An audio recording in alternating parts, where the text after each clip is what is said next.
Jeff Heggie, Daily Success Strategies. Thanks for being with me today. It's Christmas Eve. I wish you and your family a Merry Christmas and hope all the best for you.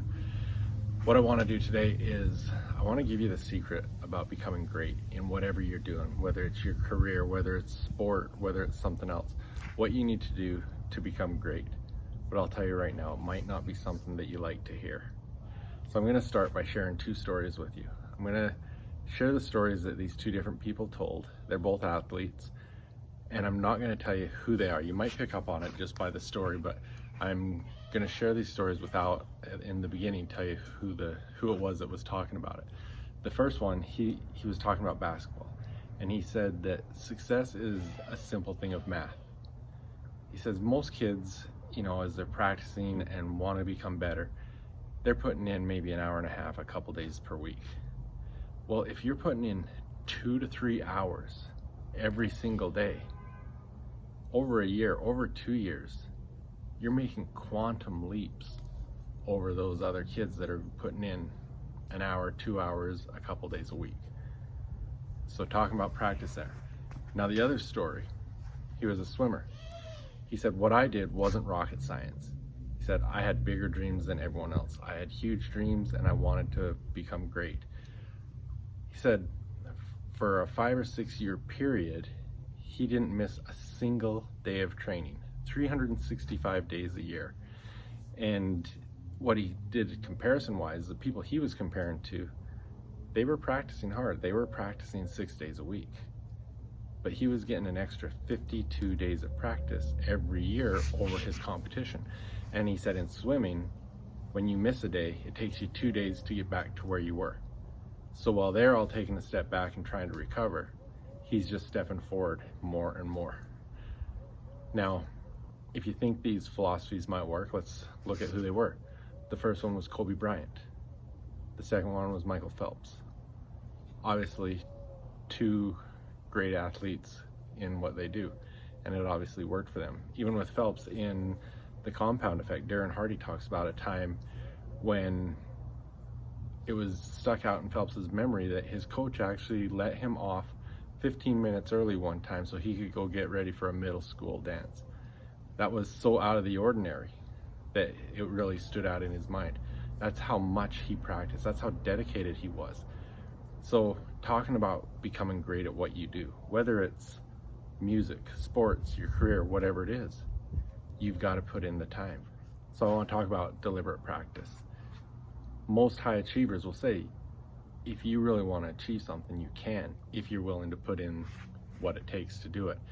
And that's what deliberate practice is. It's putting in the intentional, deliberate practice in practicing specific things that are going to help you to achieve your goals. It's practicing with focus and intent and doing the things that you have to, whether it means repeating them thousands upon thousands of times, but it's being deliberate about what you're doing, not just going out for basketball, not just going out and shooting the ball around.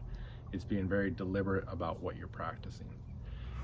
Bruce Lee said, I fear not the man who has practiced 10,000 kicks. I fear the man who's practiced one kick 10,000 times.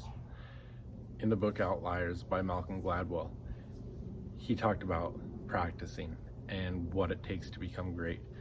And one study in there, he talks about music students.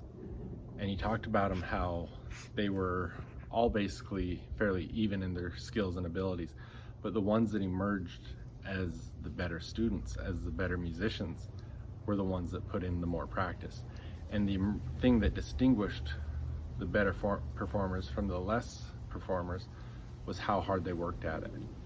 And he said he had some of the studies in there were on hockey and music and different things, but he says the emerging picture from all the studies that they were doing was that 10,000 hours of practice is what was required to achieve a level of mastery, which was associated with being world class. So that's a common thing. People hear that. That's book's been around for a while, and you hear about the 10,000 hour rule. But have you really thought about that?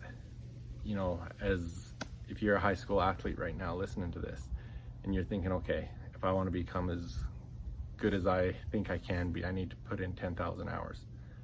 We'll put it this way. If you're practicing 3 hours a day, it's going to take you over 9 years, 365 days a year. So 10,000 hours of practice is what's going to get you to the level of mastery. So one of the things I ask you is, how bad do you want it? You want to become great, you want to get to the next level. What's your commitment to it? You know, a lot of people look at the Kobe's, the Michael Phelps, and say they're naturals. They've just got it. But they've put in the time. What is it that you want to be great at? What is your commitment level to it? And are you willing to put in the time and effort to have that intentional practice to achieve those goals? Again, thanks for being with me. These are things that we talk a lot about in our High Achievers Mindset Secrets. Check that out at mindset.jeffheggie.com. And again, these strategies and how these things could impact you specifically, love to talk to you about it. So send me a message, DM me, or email me at jeff@jeffheggie.com.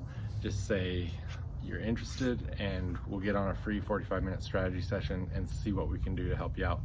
And also, between Christmas and New Year's, I am going to be doing a goal setting masterclass for free. If that's something you'd be interested in being a part of, send me a DM or an email and just say goals 2021, and I'll make sure you get all the information when that's all put together, and we'll be able to set all our goals, really have some clarity, and hit the ground running for 2021 and make it a great year. Thanks for being with me, and Merry Christmas.